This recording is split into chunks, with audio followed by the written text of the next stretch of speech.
നമസ്കാരം. DQവിന്റെ ഏറ്റവും പുതിയ തെലുങ്കു ചിത്രമായ ലക്കി ഭാസ്കർ ഇന്ന് വിജയകരമായിട്ട് 25ാം ദിവസം പിന്നിടുകയാണ്. കൃത്യമായി പറഞ്ഞാൽ ചിത്രത്തിന്റെ 4ാമത്തെ ഞായറാഴ്ചയാണെന്ന്. ചിത്രത്തിന്റെ 4ാം വാരത്തിലും അതായത് 25ാം ദിവസവും ചിത്രം കേരള ബോക്സ് ഓഫീസിൽ 125 തിയേറ്ററുകളിലാണ് പ്രദർശനം നടത്തിക്കൊണ്ടിരിക്കുന്നത്. ഇതിനോടകം തന്നെ ഒരുപാട് റെക്കോർഡുകൾ ബോക്സ് ഓഫീസിൽ നിന്നും സ്വന്തമാക്കിയ ലക്കി ഭാസ്കർ എന്ന സിനിമയുടെ ഏറ്റവും പുതിയ അപ്ഡേറ്റിലേക്ക് പോകുന്നതിന് മുമ്പ് നമ്മുടെ ചാനൽ ആദ്യമായിട്ടാണ് കാണുന്നതെങ്കിൽ ചാനൽ ഇപ്പോൾ തന്നെ ഒന്ന് സബ്സ്ക്രൈബ് ചെയ്യുക. ഈ വീഡിയോ ഇപ്പോൾ തന്നെ ഒന്ന് ലൈക്ക് ചെയ്യുക. 4ാമത്തെ ആഴ്ചയും ബുക്ക് മൈ ഷോ ആപ്പിലൂടെ നോക്കുമ്പോൾ ഈ ഒരു തെലുങ്കു ചിത്രത്തിന്റെ ഭാഗത്തു നിന്നും വിറ്റുപോകുന്നത് ഏകദേശം 2000-ന് മുകളിലുള്ള ടിക്കറ്റുകളാണ്.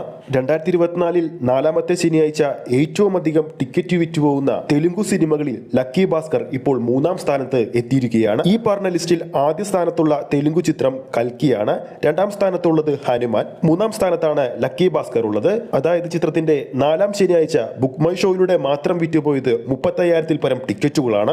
ഇതിനോടകം തന്നെ കേരള ബോക്സ് ഓഫീസിൽ നിന്നും മാത്രമായിട്ട് 23 കോടിക്ക് മുകളിലും തമിഴ്നാട് ബോക്സ് ഓഫീസിൽ നിന്നും മാത്രമായിട്ട് 16 കോടിക്ക് മുകളിലുമാണ് ലക്കി ഭാസ്കർ സ്വന്തമാക്കിയിരിക്കുന്നത്. തമിഴ്നാട് ബോക്സ് ഓഫീസിൽ നിന്നും 10 കോടിക്ക് മുകളിൽ കളക്ഷനുള്ള 2 ചിത്രങ്ങളുള്ള ഏക മലയാള നടനാണ് DQ. ചിത്രത്തിന്റെ 25ാം ദിവസം 4ാമത്തെ ഞായറാഴ്ചയും തമിഴ്നാട് ബോക്സ് ഓഫീസിൽ ചെന്നൈ സിറ്റിയിലെ ബുക്കിംഗ് നോക്കുമ്പോൾ മികച്ച ബുക്കിംഗ് സ്റ്റാറ്റസ് ആണ് ലക്കി ഭാസ്കറിനെ കാണാൻ സാധിക്കുന്നത്. ഏകദേശം 70 ഷോകൾ ഇനി കളിക്കാനുള്ളപ്പോൾ 33 ഓറഞ്ച് അലേർട്ട് ഷോകളാണ് നമുക്ക് ഈ സ്ക്രീനിൽ കാണാൻ സാധിക്കുന്നത്.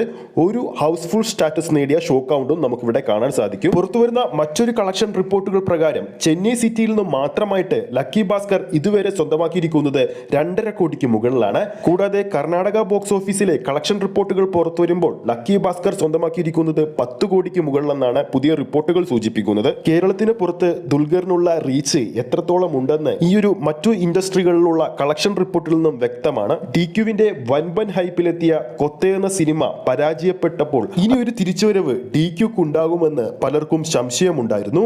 എന്നാൽ അദ്ദേഹം അവിടെയാണ് അദ്ദേഹത്തിന്റെ കഴിവ് തെളിയിച്ചിരിക്കുന്നത്. ഒരു അന്യഭാഷാ ചിത്രം ചെയ്ത് ആ അന്യഭാഷാ ചിത്രം പല ലാംഗ്വേജിൽ അദ്ദേഹം തന്നെ സ്വന്തമായി ഡബ് ചെയ്യുകയും അത് വിജയകരമായി എല്ലാ നാട്ടിലും മാറ്റുവാനും അദ്ദേഹത്തിന് സാധിച്ചു. കൂടാതെ ആ ഒരു ചിത്രം അദ്ദേഹത്തിന്റെ സിനിമാ ജീവിതത്തിൽ തന്നെ ഏറ്റവും വലിയ വിജയവുമായി മാറിക്കഴിഞ്ഞിരിക്കുകയാണ് ഇപ്പോൾ. അതുകൊണ്ട് തന്നെ അദ്ദേഹത്തിന്റെ ഇനി പുറത്തു വരാനുള്ള അന്യഭാഷാ ചിത്രങ്ങൾക്കുള്ള ഡിമാൻഡ് എത്രത്തോളം ഉണ്ടെന്ന് ഞാൻ പറയേണ്ട ആവശ്യമില്ല. ആരാധകരും സിനിമാ പ്രേമികളും ഇപ്പോൾ തന്നെ ആ ഒരു അപ്ഡേറ്റിന് വേണ്ടി അല്ലെങ്കിൽ അദ്ദേഹത്തിന്റെ പുതിയ സിനിമയുടെ അപ്ഡേറ്റുകൾക്ക് വേണ്ടി കാത്തിരിക്കുകയാണ്. കൂടാതെ അദ്ദേഹത്തിന്റെ സ്വന്തം തട്ടകമായ മലയാളത്തിലേക്ക് അദ്ദേഹം ഉടൻ തന്നെ വരാൻ പോകുന്നുവെന്ന് അദ്ദേഹം തന്നെ ലക്കി ഭാസ്കർ സിനിമയുടെ പ്രൊമോഷൻ വേളയിൽ വ്യക്തമാക്കിയിരുന്നു. അപ്പോൾ നമ്മുടെ പ്രേക്ഷകരിൽ ആരൊക്കെയാണ് ലക്കി ഭാസ്കർ എന്ന DQ ചിത്രം ഇതിനോടകം തന്നെ തിയേറ്ററിൽ പോയി കണ്ടു കഴിഞ്ഞതെന്ന് താഴെ കമന്റ് ചെയ്യാൻ മറക്കരുത്.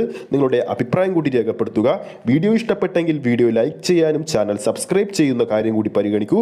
ഫേസ്ബുക്ക് പേജിലൂടെയാണ് ഈ ഒരു വീഡിയോ കാണുന്നതെങ്കിൽ ഫേസ്ബുക്ക് പേജ് ഫോളോ ചെയ്യൂ. അടുത്തൊരു അപ്ഡേറ്റുമായി നമുക്ക് കാണാം.